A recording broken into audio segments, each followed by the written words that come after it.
In a huge blow to Imran Khan, the former Pakistan Prime Minister and his Pakistan Tehreek-e-Insaf party, Mr. Khan has been sentenced to 10 years in prison just 2 weeks before the country goes to polls. In an election, his party has effectively been hamstrung from contesting. Imran Khan, who's been in jail since his earlier arrest in August, faces multiple court cases which have made his return to office almost impossible. The same 10-year sentence was handed down to Shah Mahmood Qureshi, the Vice President of the Pakistan Tehreek-e-Insaf and the former Foreign Minister of Pakistan. The case against the two leaders is linked to allegations that they leaked classified state documents. Remember, Imran Khan had been ousted in 2022 in a no-confidence motion, but retains massive support across the country. Well, joining us at this stage, Hussain Haqqani, the former Pakistani ambassador to the United States. He's an author and director of at the Hudson Institute. Thanks very much, sir, for being with us. Now, we've seen massive protests, Mr. Haqqani, in Pakistan when Imran was arrested earlier on. Army facilities, Air Force facilities, for example, were attacked. You know, he's openly defied the army in the past, the military institution, as it were. Are we likely to see similar protests now?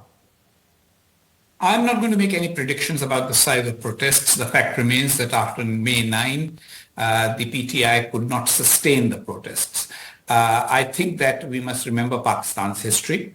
Other Pakistani leaders at the height of their popularity have similarly been arrested and subjected to sentencing under one law or another.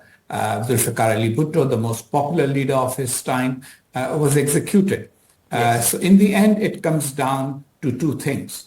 Does the political party have enough strength and resilience in its rank and file to survive the few years of repression? Or does the establishment in Pakistan have the strength to keep it repressed and suppressed? So far, the establishment has almost always won. There are always news stories. When the events of May 9 happened, everybody thought, big thing, for the first time the army establishments are being attacked. Later on, Imran Khan realized that that was a huge mistake, because if anything, it actually increased the military's resolve to make sure that something like that didn't happen, and his party has really been truly suppressed only after that. Mr. Haqqani, the Pakistan Tehreek-e-Insaf itself has been stripped of its election symbol. The possibility of them being a viable political force in the foreseeable future seems difficult. Ultimately, is this a victory for the Pakistani military?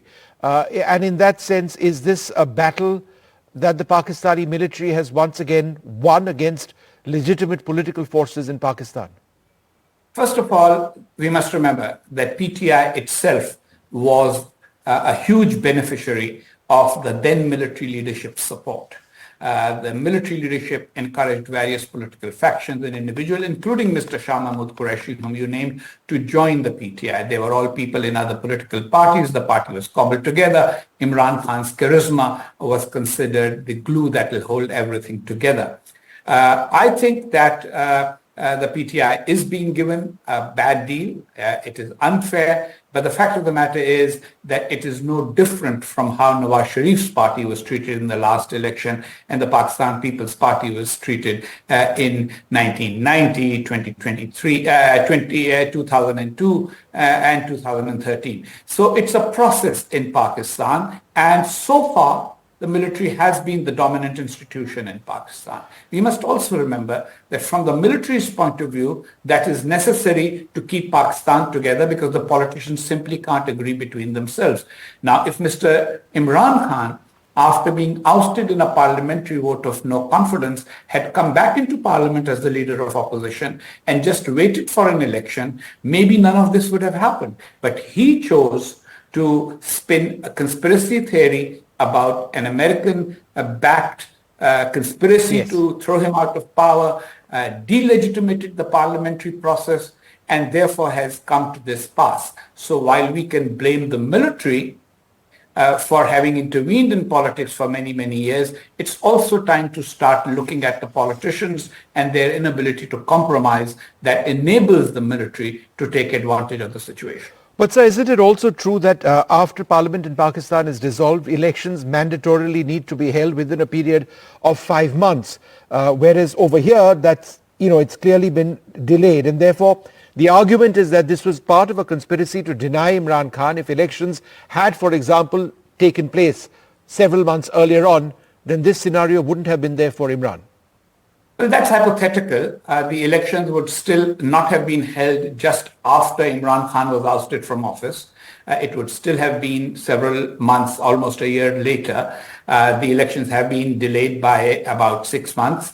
But the fact of the matter remains that Imran Khan contributed to his own problems by thinking that because he had so much support among military families, among retired military officers, and he was the favorite of the military in the past, the military will come back and talk to him. He would have been better off talking to the other politicians whom he has historically always called crooks and traitors. So he has created the situation. He is now facing an injustice.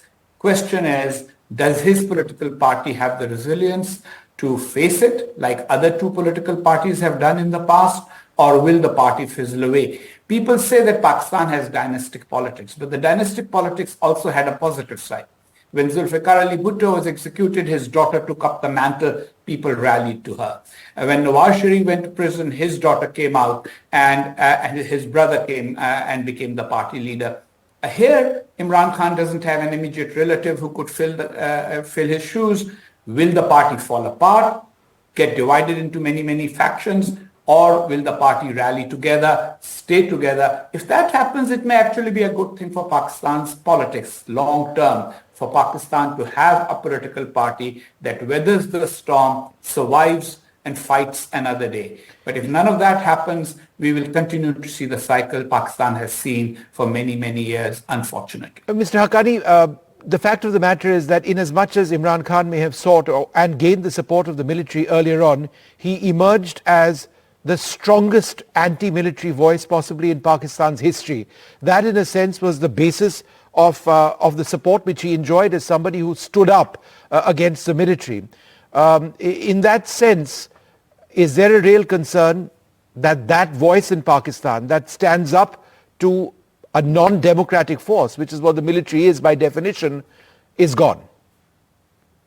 I don't think so. I think that the other political parties are also. There are political parties that have been in the arena for 30, 40, 50 years and have taken a more balanced view, but been very critical of the military's political intervention.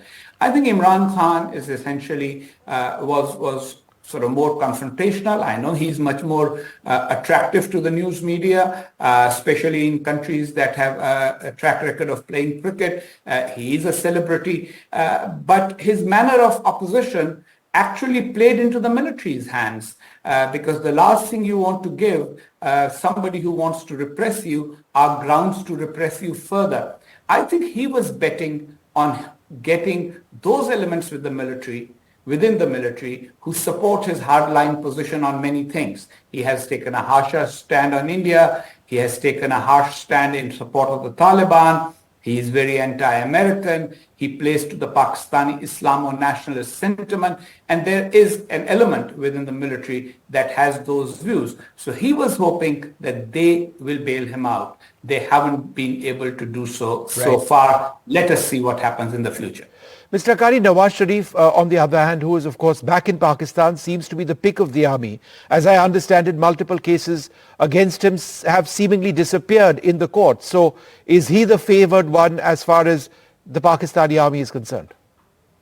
I would say that Nawaz Sharif was the one who was actually at the receiving end of the repression of General Musharraf. He was at the receiving end of the injustice that was meted out to him in 2017. Look, he was summarily thrown out of office without a criminal case and by a direct Supreme Court judgment, and then convicted to 10 years, similar to Imran Khan. So I think that those people who just look at the news of the last 1 week see these developments very differently than those of us who see these as a continuum of 70 years of politics. And I think Nawaz Sharif, on the one hand, represents a different perspective than Imran Khan, and the army's willingness to work with Nawaz Sharif at the moment is only because of their fear of Imran Khan.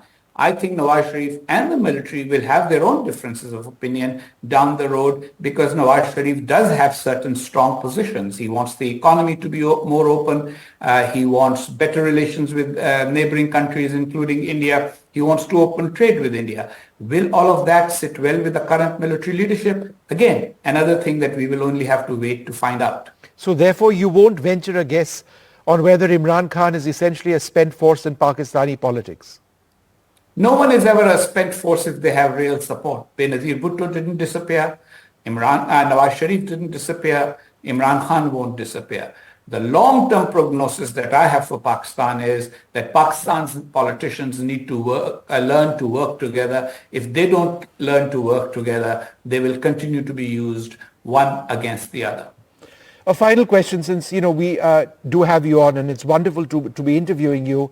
What does all of this actually mean potentially for India and Pakistan going forward?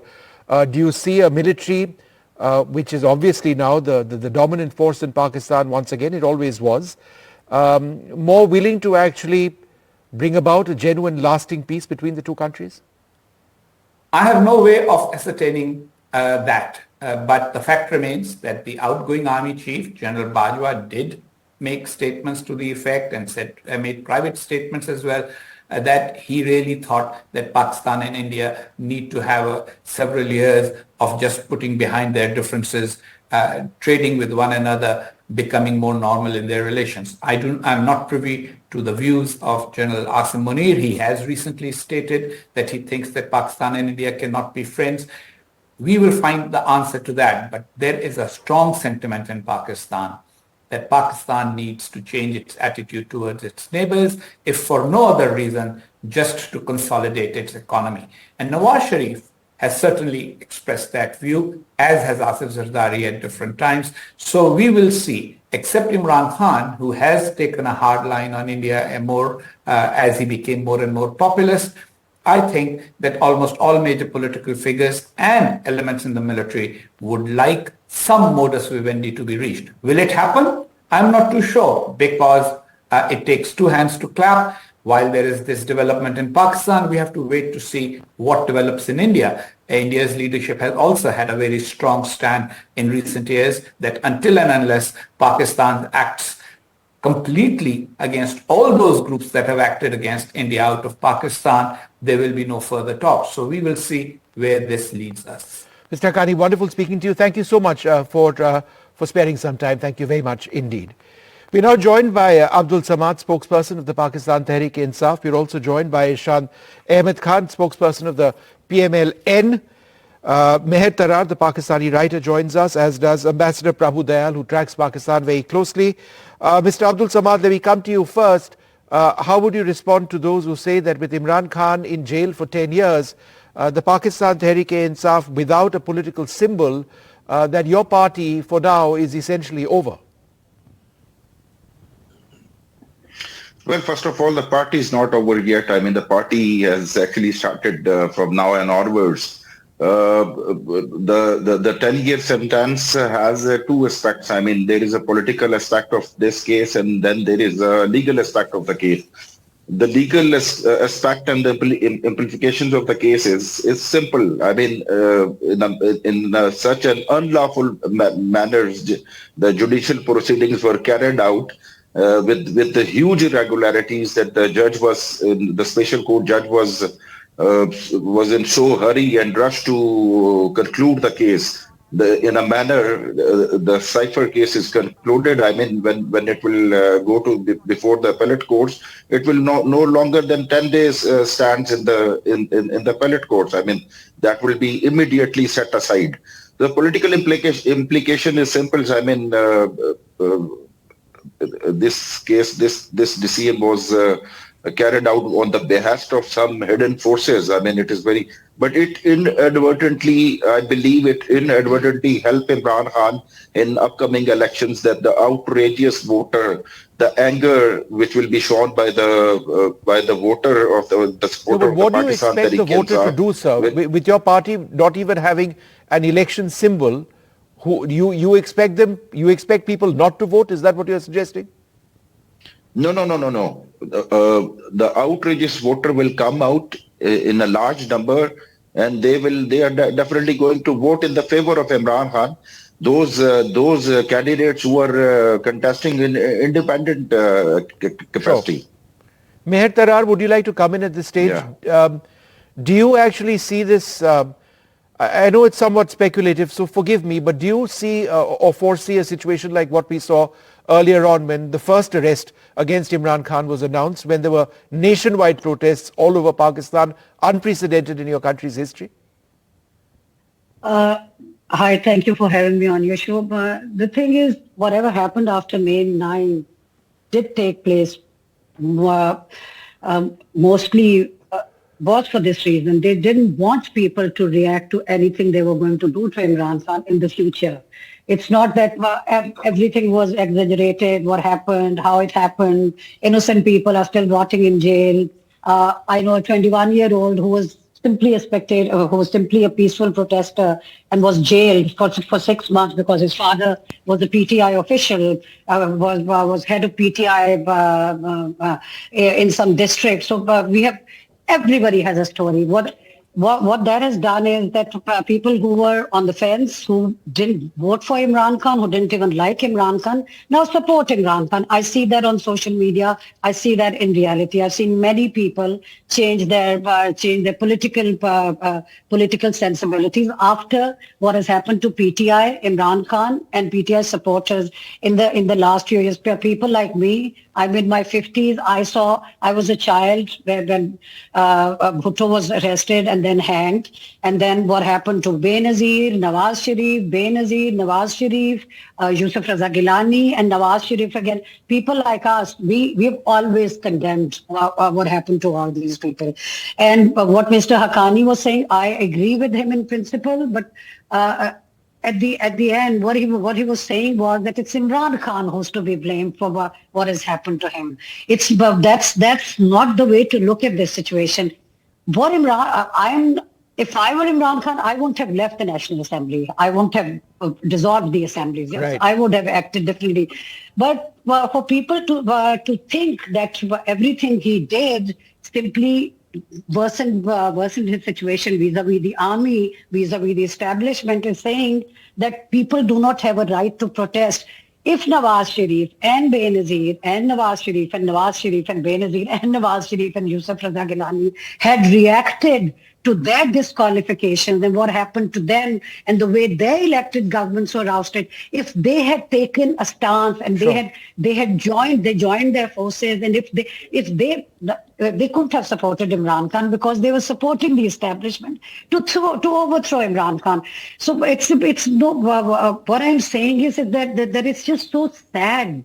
Initially, younger Pakistanis, people who are in their teens, 20s, 30s, they used to think that it's okay.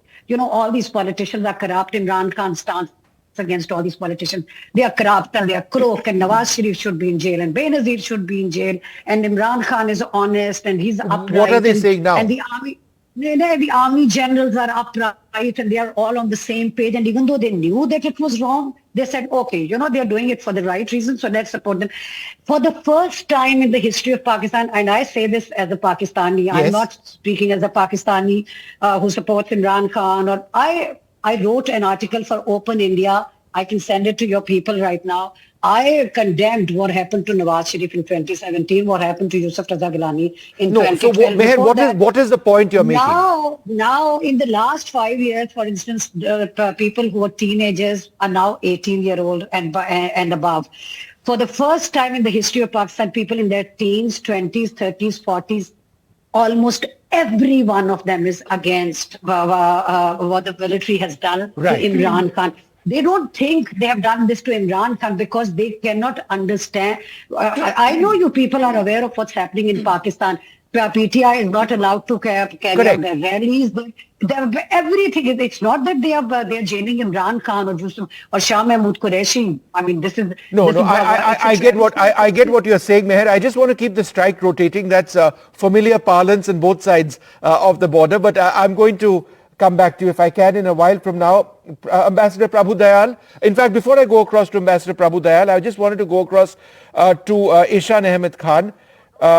Mr. Khan, is this now much easier for Nawaz Sharif Do you believe that with Imran out of the way, the military supporting Nawaz Sharif, your victory in the elections is inevitable? बहुत शुक्रिया जी। मैं उर्दू में बात करूंगा। जरूर बताइए, बोलिए। करता हूं, उर्दू में जी बोलता जी हूं। जी जी जी। मैं ये कहूंगा कि जो कुछ आप कह रहे हैं, जो कुछ आपके गेस्ट कह रहे हैं, मैं बड़ा हैरान हूं कि वो बातें की जा रही हैं कि जी मिलिट्री एस्टेब्लिशमेंट और सारे इदारे नवाज शरीफ साहब को सपोर्ट कर रहे हैं। ऐसा नहीं है। इस वक्त आवाम सपोर्ट कर रही है क्योंकि आवाम पिस चुकी थी पिछले 3 साल, 3.5 साल में जो कुछ पाकिस्तान के साथ किया गया, जो कुछ जिस डगर पे पाकिस्तान को चलाने की कोशिश की, जिस तरीके से पाकिस्तान के इदारों को तबाह करने की कोशिश की गई, वो मैं ही कहता हूं जो आप बोते हैं वही काटते हैं। इमरान खान न्याजी ने वो कुछ किया पाकिस्तान के खिलाफ जो हिंदुस्तान 75 साल में नहीं कर सका। आप लोग बहुत कुछ करते रहे, बहुत कुछ कोशिश करते हैं मेरे पाकिस्तान के खिलाफ, लेकिन आप लोग कामयाब नहीं हो सकते। लेकिन आपका जो ये एजेंट था, इसके थ्रू जो कुछ आप करना चाहते थे, करवाना चाहते थे, जो कुछ वो करना चाहता था, हमने करने नहीं दिया क्योंकि हमारे इदारे कौन एजेंट था? मैं आपका बात समझ नहीं पाया। कौन एजेंट था? ये पाकिस्तान का अंदरूनी मामला है। इंडिया का इसमें कोई हाथ नहीं है, कोई कुछ नहीं है, हम सिर्फ बाहर से देख रहे हैं। था जो कि आपके एजेंडे पे काम कर रहा था। कौन एजेंडे पे काम कर रहा था? मैं बता रहा हूँ ना, मैं बता रहा हूँ। अवाम ने उससे मोहब्बत की, मोहब्बत का वोट दिया, लेकिन उसने अवाम की उमंगों पे पूरा नहीं उतरा, अवाम की उम्मीदों से पूरा नहीं उतरा। जवान लड़के लड़कियां, बच्चे बच्चियां उसके साथ मौजूद थे, नो डाउट के उसको वोट भी दिया, सपोर्ट भी किया लोगों ने, लेकिन उसने उसकी उम्मीदों पे पूरा नहीं उतरा। मेरी अवाम की, मेरे नौजवानों की।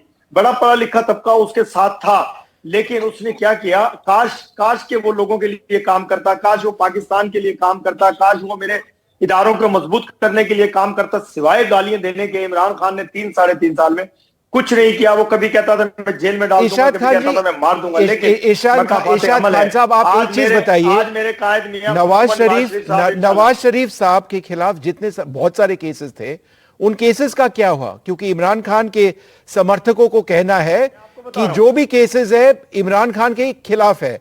नवाज शरीफ के खिलाफ जितने भी केसेस थे वो सब गायब हो गए। एक चीज होती है कि नाजायज केस किए जाएं। मेरे कायद मियां मोहम्मद नवाज शरीफ साहब पे नाजायज केस किए गए, वो अल्हम्दुलिल्लाह थ्रू कोर्ट बरी हुए। मैं मियां कायद साहब के, अपने मियां साहब के साथ हर रोज पेशी पे जाते थे। हम नैब कोर्ट में जाते थे, कभी हाई कोर्ट में जाते थे, कभी सुप्रीम कोर्ट में जाते थे। कोई एक दिन ऐसा नहीं होता था कि जब हम अदालत में ना हो। लाहौर से आते थे मेरे कायद इस्लामाबाद। दूसरी बात यह है कि हमने फिर भी अपने जीएचक्यू पे हमला नहीं किया, अपने शोधा की कब्रों की बेहुरमती नहीं की, अपनी आदमी की यूनिफॉर्म नहीं जलाई। इन लोगों को कुछ नहीं कहा गया, फिर भी इन्होंने मेरे इदारों के खिलाफ, मेरी फौज के खिलाफ, मेरे कौन सा इदारा है जो हुकूमती इदारा मेरे मुल्क की सरहदों के खिलाफ। Irshad Ahmad Khan, I appreciate your perspective. The elections in Pakistan are yet to come, just bear with me for a moment. मैं ये समझता हूं कि सुन लीजिए ईशान साहब, एक मिनट रुकिए सर। इनको सजाए मौत होनी चाहिए थी। जी, मैं समझ चुका हूं आप जो कहना चाहते हैं। मैं एम्बेसडर प्रभु दयाल से एक सवाल पूछना चाहता हूं। एक second sir. Ambassador Dayal, for us in India, how do you see the developments in Pakistan?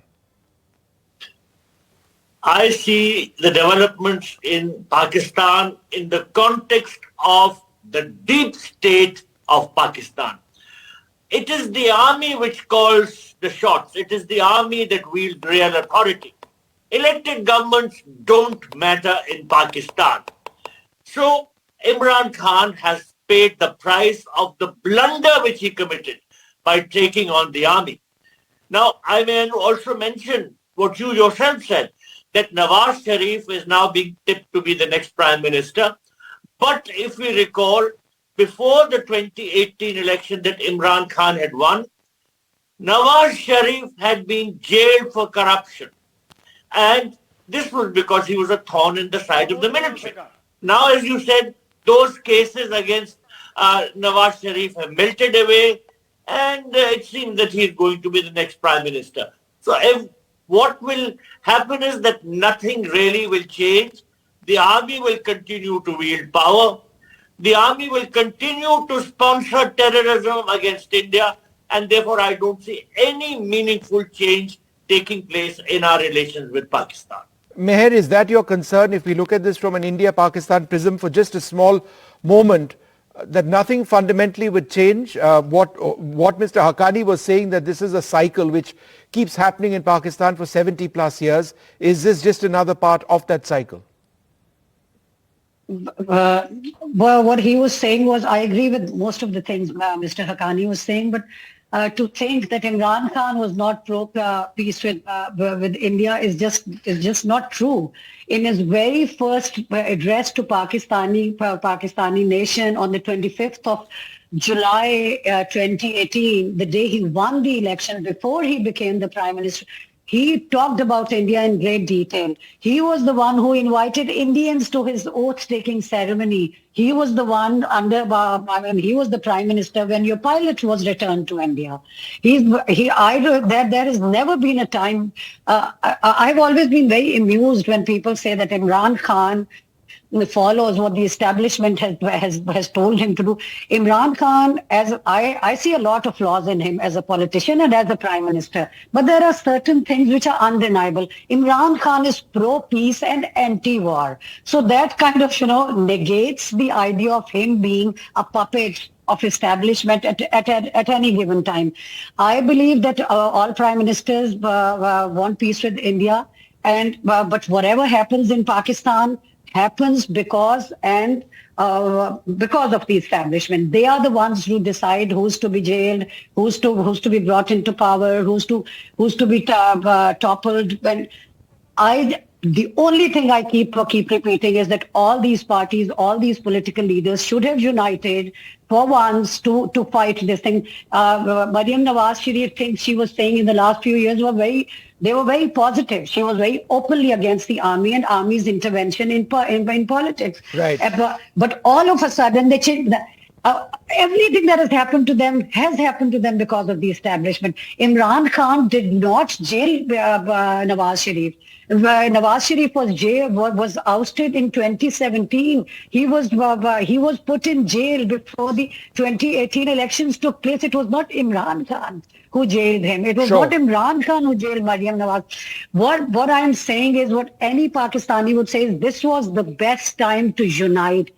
We respect our armed forces. We respect the sacrifices they have made against terrorism within Pakistan. What I'm saying is, as far as military taking over prime minister, governments, overthrowing governments and coming into power is absolutely wrong. There are no ifs there. But he did that, she did that, okay. Imran Khan did that. All right. So the entire military point is hyped, is what you're suggesting. Abdul Samad, let me come to you. What are the legal options now? Because on the one hand, you've hit out at the court right now saying that there is a conspiracy and that this verdict and the way this entire case was conducted, the hearing was conducted, was unfair, and yet you are now moving in appeal. What guarantee do you have that that process will in fact be independent if this one wasn't? Well, the special courts and the trial courts are kind of, they are more vulnerable. The special judges are more vulnerable to the real powers. So mostly or usually we can expect the same verdict which Judge Abul Hasnath has announced. So I told you that actually there are so many loopholes, so many flaws in a rushy manner they have carried it out and concluded it. It will be set aside. There is a legal aspect, but I would like to respond, or I would like to the point which I picked from Mr. Hussain Haqqani's, which was very valid.